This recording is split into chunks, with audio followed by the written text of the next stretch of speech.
Poor Boys Who Became Famous by Sarah Knowles Bolton, Chapter 22, Lieutenant General Sheridan. It is sometimes said that circumstances make the man, but there must be something in the man where circumstances, however favorable, cannot develop it. A poor lad, born of Irish parents in the little western town of Somerset, Ohio, working at $24 a year, would never have come to the lieutenant generalship of the United States unless there was something noteworthy in the lad himself. Philip Henry Sheridan, a generous, active boy, after having studied arithmetic, geography, and spelling at the village school, began to work in a country store in 1843 at the early age of 12, earning 50 cents a week, fortunately still keeping his home with his mother. He was fond of books, especially of military history and biography, and when he read of battles, he had dreams of one day being a great soldier. Probably the keeper of the store where Philip worked and his boyish companions thought these dreams useless air castles. After some months' quickness and attention to business won a better position for him, where he obtained $1.50 a week. So useful had he become that at 17 he acted as bookkeeper and manager of quite a business for the munificent wages of $3 a week. He had not forgotten his soldier ambition and applied to the member of Congress from his county, Perry, for appointment to West Point. Honorable Thomas Ritchie was pleased with the boy's determination and energy, and though most of these places were given to those whose fathers had served in the Mexican War, Philip was not forgotten. He took a preliminary examination in the common branches, and much to his surprise received the appointment. Feeling greatly his need of more knowledge, his roommate, Henry W. Slocum, afterward a major general, assisted him in algebra and geometry. The two boys would hang blankets at the windows of their room and study after the usual limit for the putting out of lights and retiring. Graduating in 1853, he was made second lieutenant in the United States Infantry and assigned to Fort Duncan on the western boundary of Texas, which at that time seemed well nigh out of the world. Here he came much in contact with the Apache and Comanche Indians, warlike and independent tribes. One day as Sheridan was outside the fort with two other men, a band of Indians swooped down upon them. The chief jumped from his horse to seize his prisoners, when Sheridan instantly sprang upon the animal's back and galloped to Fort Duncan. Hastily summoning his troops, he rushed back to save his two friends. The enraged chief sprang toward him, when a ball from Sheridan's rifle laid him dead upon the ground. His ready thought had saved his own life and that of his friends. 2 years later, he was made first lieutenant and sent to Oregon as escort to an expedition surveying for a branch of the Pacific Railway.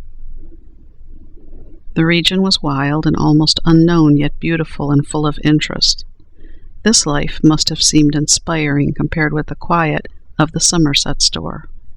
Chosen very soon to take charge of an Indian campaign, his fearlessness, his quick decision, and cautiousness as well made him a valuable leader. The Indians could endure hardships. So could Sheridan. Sometimes he carried his food for 2 weeks in his blanket slung over his shoulder and made the ground his bed at night. The Indians could scale rocks and mountains. So could the young officer.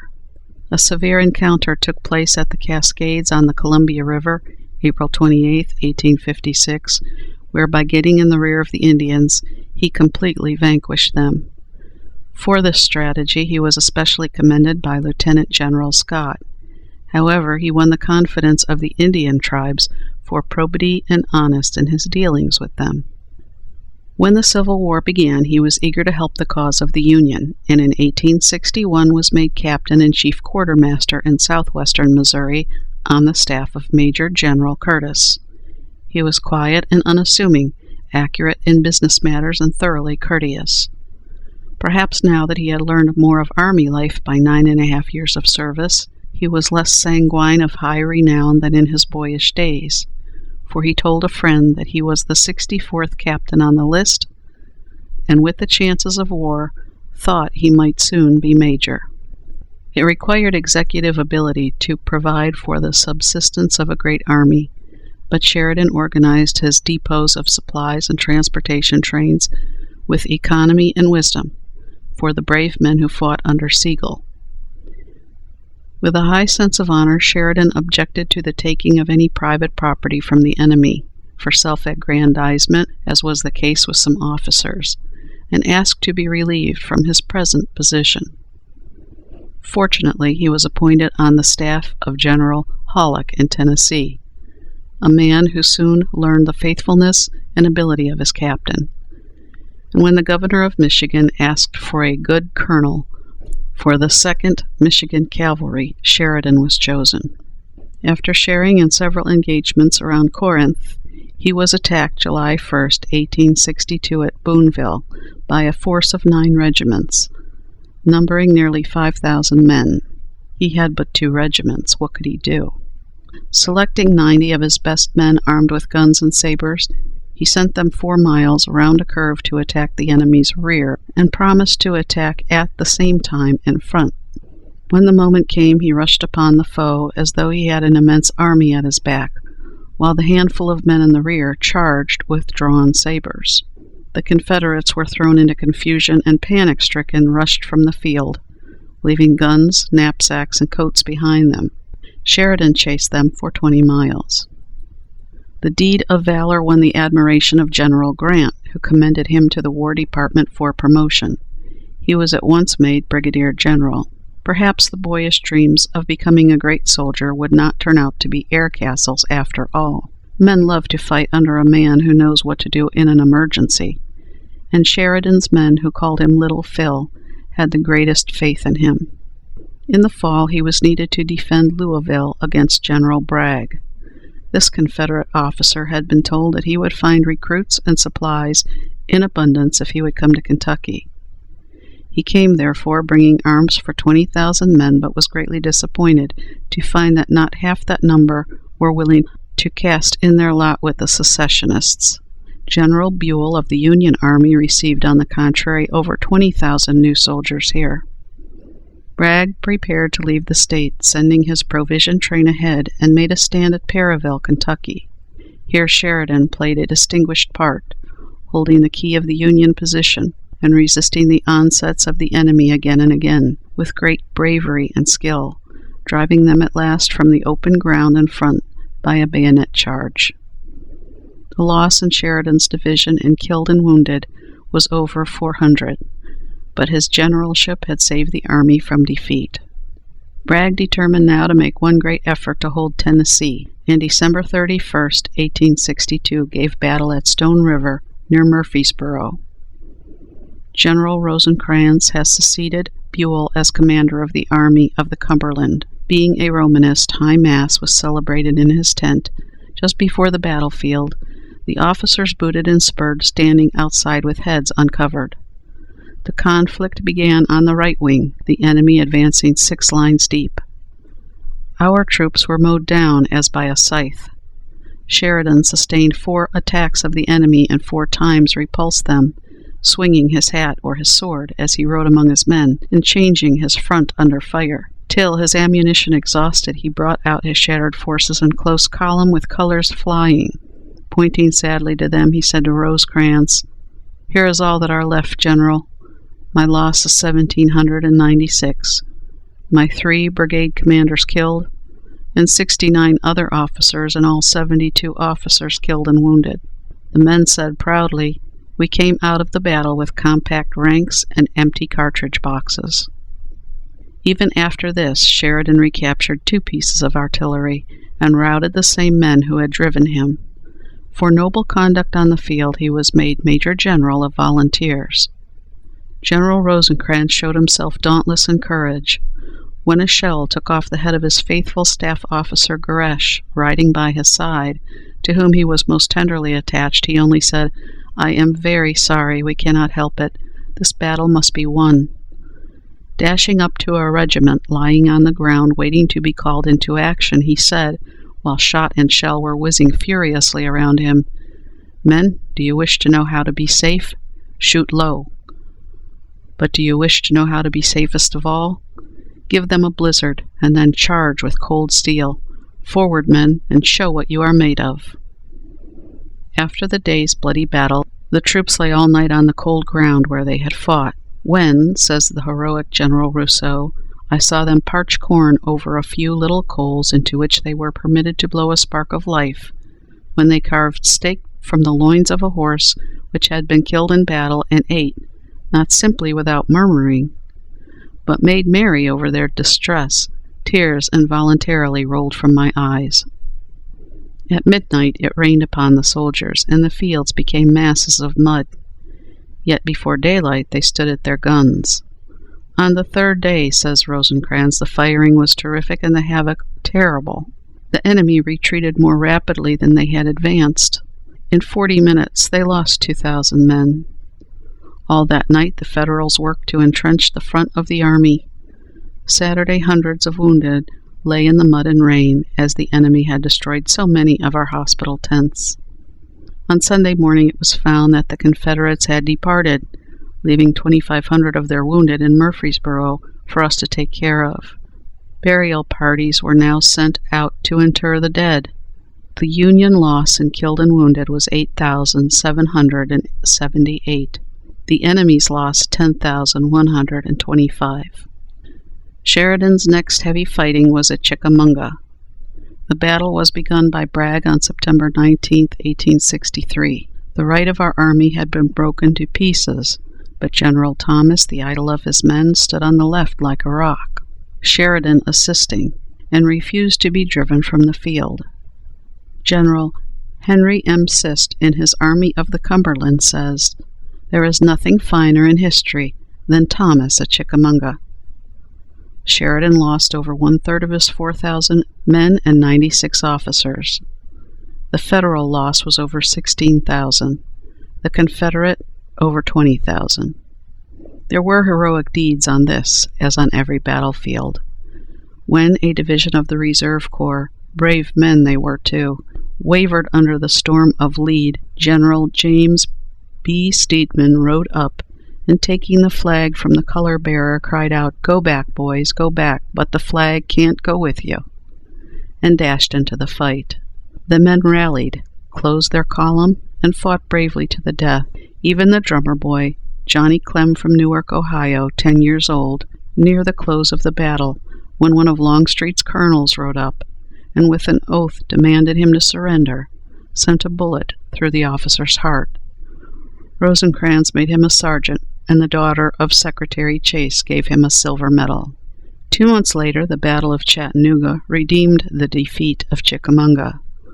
Near the town rises Lookout Mountain, abrupt, rocky cliffs 2,400 feet above the level of the sea, and Missionary Ridge, both of which were held by the enemy. On November 24th, Lookout was stormed and carried by General Hooker in the battle above the clouds. On the following day, Missionary Ridge was to be assaulted. Sheridan held the extreme left for General Thomas. Before him was a wood, then an open plain, several hundred yards to the enemy's rifle pits, and then beyond 500 yards covered with rocks and fallen timber to the crest, where were Bragg's heaviest breastworks. At 3 o'clock in the afternoon, the signal to advance, 6 guns fired at intervals of 2 seconds was given. As Sheridan shouted, "Remember Chickamauga," the men dashed over the plain at double quick, their glittering bayonets ready for deadly work. Says Benjamin F. Taylor, who was an eyewitness, "Never halting, never faltering, they charged up to the first rifle pits with a cheer, forked out the rebels with their bayonets, and lay there panting for breath." If the thunder of guns had been terrible, it was now growing sublime. It was rifles and musketry, it was grape and canister, it was shell and shrapnel. Mission Ridge was volcanic. 1,000 torrents of red poured over its brink and rushed together to its base. They dash out a little way and then slacken. They creep up, hand over hand, loading and firing, and wavering and halting, from the first line of works to the second. They burst into a charge with a cheer and go over it. Sheets of flame baptize them. Plunging shot tear away comrades on left and right. It is no longer shoulder to shoulder. It is God for us all. Under tree trunks, among rocks, stumbling over the dead, struggling with the living, facing the steady fire of 8,000 infantry, they wrestle with the ridge. Things are growing desperate up aloft. The rebels tumble rocks upon the rising line. They light the fuses and roll shells down the steep. They load the guns with handfuls of cartridges in their haste, and as if there were powder in the word, they shout Chickamauga down upon the mounters. But it would not all do, and just as the sun, weary of the scene, was sinking out of the sight with magnificent bursts all along the line, the advance surged over the crest, and in a minute those flags fluttered along the fringe where 50 rebel guns were kennelled. Men flung themselves exhausted upon the ground. They laughed and wept, shook hands, embraced, turned around, and did all four over again. It was as wild as a carnival. Grant had given the order for taking the first line of rifle pits only, but the men, first one regiment and then another, swept up the hill, determined to be the first to plant the colors there. "When I saw those flags go up," said Sheridan afterward, "I knew we should carry the ridge, and I took the responsibility." Sheridan's horse was shot under him, after which he led the assault on foot. Over 1,200 men made Missionary Ridge sacred to liberty by their blood. All seemed heroes on that day. One poor fellow with his shoulder shattered lay beside a rock. 2 comrades halted to bear him to the rear when he said, "Don't stop for me. I'm of no account. For God's sake, push right up with the boys." And on they went to help scale the mountain. When the men were seen going up the hill, Grant asked by whose orders that was done. "It is all right if it turns out all right," he said, "but if not, someone will suffer." But it turned out all right, and Grant knew thereafter how fully he could trust Sheridan. The following spring Sheridan was placed by Grant in command of the cavalry of the Army of the Potomac, numbering nearly 12,000 men. Here he was to add to his fame in the great battles of the Shenandoah Valley. From May to August, Sheridan lost over 5,000 men in killed and wounded in smaller battles as he protected Grant's flank while he moved his forces to the James River, or in cutting off Lee's supplies. Meantime, General Early had been spreading terror by his attempt to take Washington, thus hoping also to withdraw Grant's attention from Lee at Richmond. The time had come for decisive action. Grant's orders were, "Put yourself south of the enemy and follow him to the death. I feel every confidence that you will do the best, and will leave you as far as possible to act on your own judgment and not embarrass you with orders and instructions." About the middle of September, Grant visited Sheridan with a plan of battle for him in his pocket, but he said afterward, "I saw that there were but 2 words of instruction necessary: go in." The result was such that I have never since deemed it necessary to visit General Sheridan before giving him orders. The Battle of Opequon was fought September 19, 1864.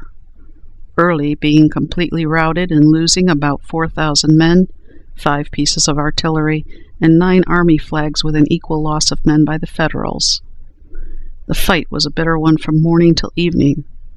A regiment like the 114th New York going into the battle with 180 men and coming out with 40, their dead piled one above another.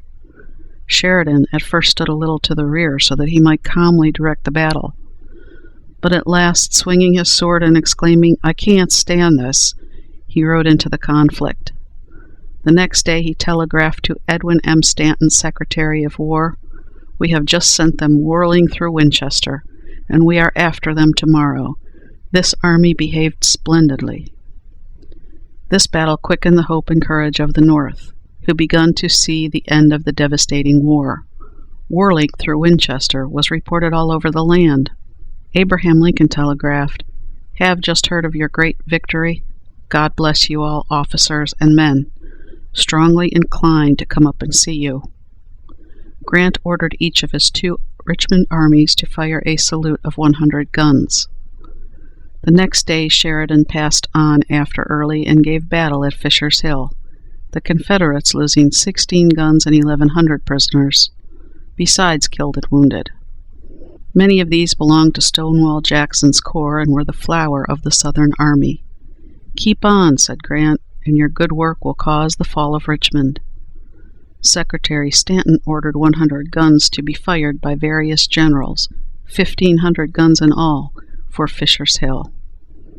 Early was now so thoroughly beaten that the Richmond mob wrote on the guns forwarded to him by the South the satirical sentence, "General Sheridan, care of General Early." Grant's orders were now to lay waste the valley, so that Lee might have no base of supplies.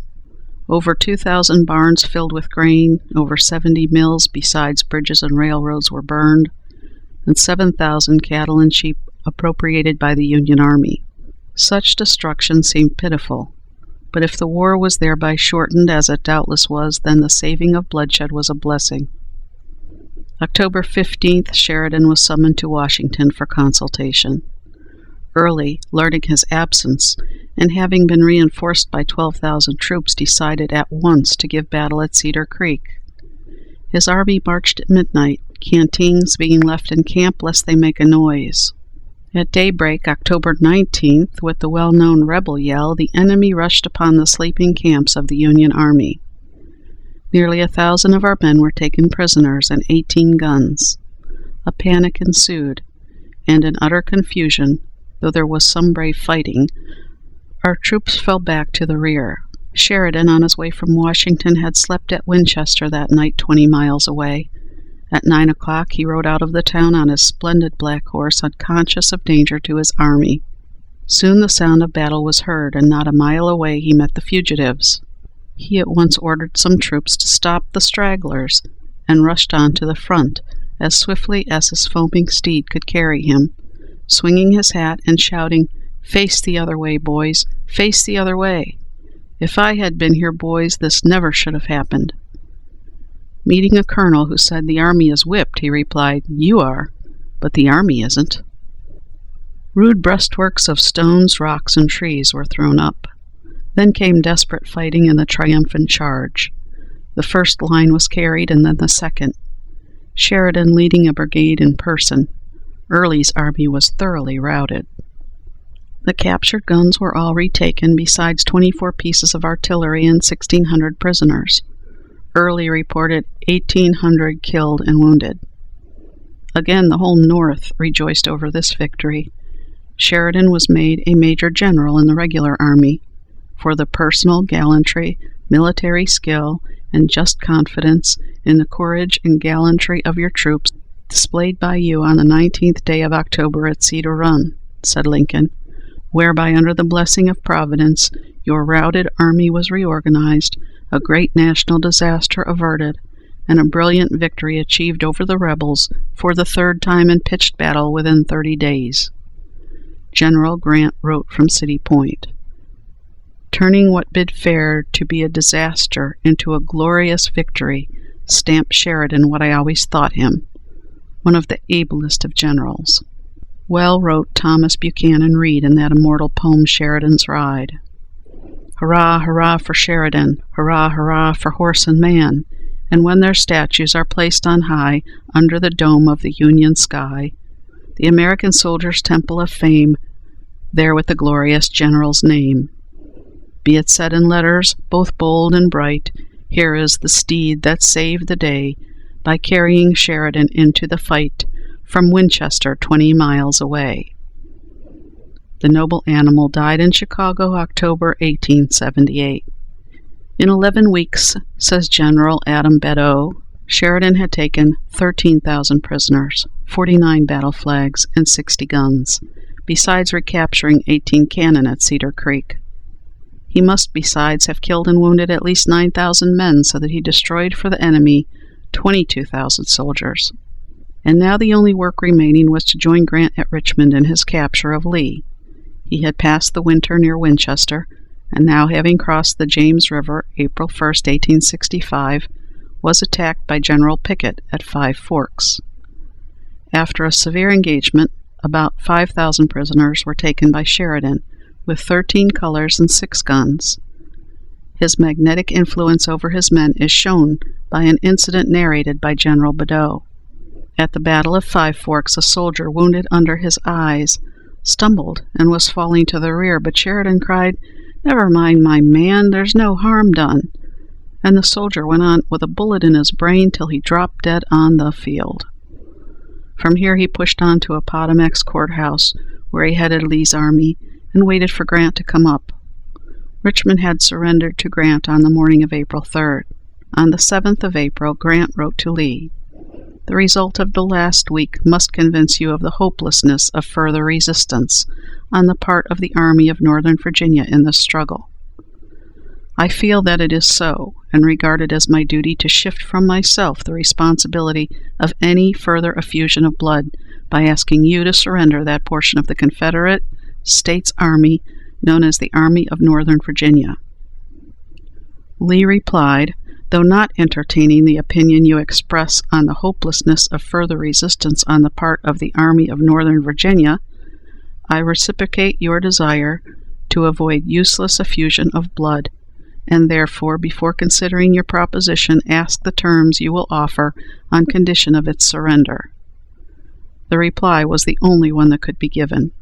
The terms upon which peace can be had are well understood. By the South laying down their arms, they will hasten that most desirable event, save thousands of human lives, and hundreds of millions of property not yet destroyed. At 1 o'clock, April 9th, 1865, the two able generals met, and at 4 it was announced that the Army of Northern Virginia, with over 28,000 men, had surrendered to the Army of the Potomac. Memorable day that brought peace to the nation, tired of the horrors of war.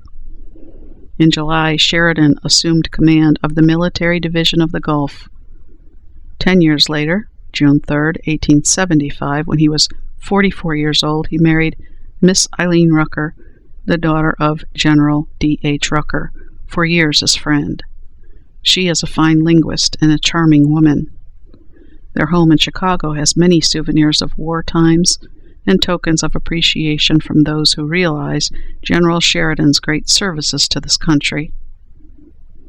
He was made Lieutenant General March 4th, 1869, and when General Sherman retired from the position of Commander-in-Chief of the Army, November 1st, 1883, Sheridan moved to Washington to take his place.